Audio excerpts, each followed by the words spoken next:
4 साल बाद आई चिट्ठी।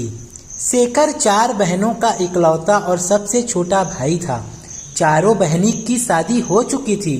बीमारी के वजह से माता पिता का निधन हो चुका था।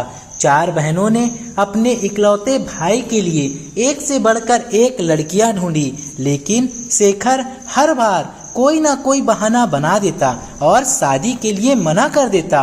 बहनें परेशान हो चुकी थी। इस बार राखी पर अपने भाई से साफ साफ बात कर लेने की ठान कर चारों मायके आई। यही एक ऐसा त्योहार होता था जब चारों बहनें मायके आती थी।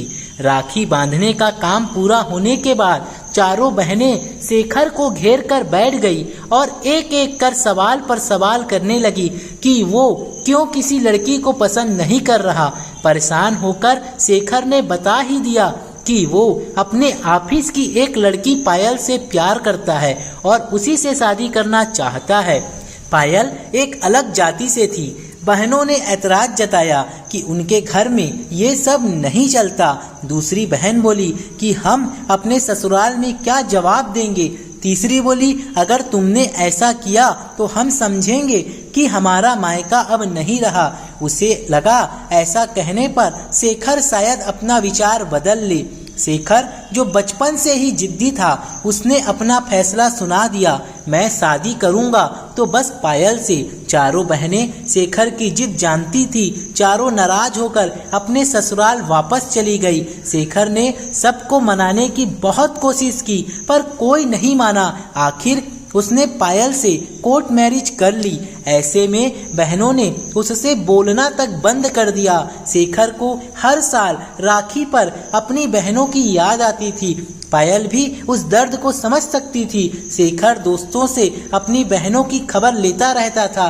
पायल कहती कि अब तो बहुत समय बीत चुका है, आप ही फोन लगाकर बात कर लो, छोटे हो आप। शेखर, मैं तो बात कर लूँगा, मुझे किसी ने कुछ कहा तो फर्क नहीं पड़ेगा, लेकिन तुम्हें किसी ने कुछ कहा तो वो मैं सहन नहीं कर पाऊँगा। ये ना हो कि रिश्ते और बिगड़ जाए। दिन बीते, साल बीते, एक दिन खबर आई कि शेखर की तीसरी बहन के पति का रोड एक्सीडेंट में निधन हो गया है। शेखर के पैरों तले जमीन खिसक गई।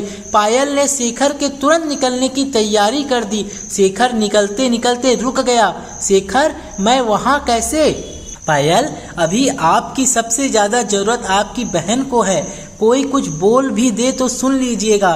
और सुनिए, मैंने आपके बैग में एक चिट्ठी रखी है, वापस आने से पहले किसी एक बहन को दे दीजिएगा। शेखर चिट्ठी के बारे में पूछने की मन स्थिति में नहीं था। ठीक है बोलकर निकल गया। शेखर बहन के ससुराल पहुंचा। भाई को देखते ही बहन उसके गले लगाकर खूब रोई। बहन का रोना भाई की आत्मा को चीर गया। जैसे सारी अंतिम क्रिया पूरी हो गई, शेखर निकलने की तैयारी करने लगा। बड़ी बहन शेखर का सामान बैग में रखने लगी कि उसके हाथ पायल की रखी चिट्ठी आई। ऊपर ही लिखा था, दीदी एक बार जरूर पढ़िएगा।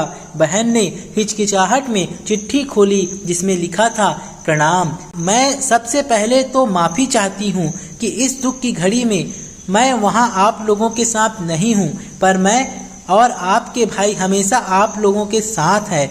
ये आपका मायका पहले है, मेरा ससुराल बाद में। आपको पूरा हक है अपने भाई पर और आपके मायके पर। मैं आप लोगों के बीच में न कभी आई थी न कभी आऊंगी। मुझसे कोई गलती हुई हो तो माफ करें, लेकिन अपने भाई को अनाथ ना करें। विनम्रता पूर्वक। पायल, उस समय तो उस चिट्ठी का जिक्र बड़ी बहन ने किसी से नहीं किया। समय बीता, अगले साल की राखी आ गई। सुबह सुबह दरवाजा की घंटी बजी। पायल ने शेखर से दरवाजा खोलने को कहा। शेखर ने दरवाजा खोला तो सामने चारों बहनों को देखकर खुशी से चिल्लाने लगा, पायल देखो कौन आया है। पायल हाथ में पानी का गिलास लेकर बाहर आई। वो जानती थी कि आज राखी पर शेखर की बहनें आने वाली हैं। ये बात पायल को उन लोगों ने ही फोन करके बताई थी। चारों बहनों ने कई साल बाद मायके में पैर रखा और सबसे पहले पायल को गले लगाकर धन्यवाद दिया। कहा, तुम्हारी चिट्ठी ने हिम्मत दी कि हम हमारे मायके आ सके। तुमने आज हमारा मायके हमें वापस दे दिया।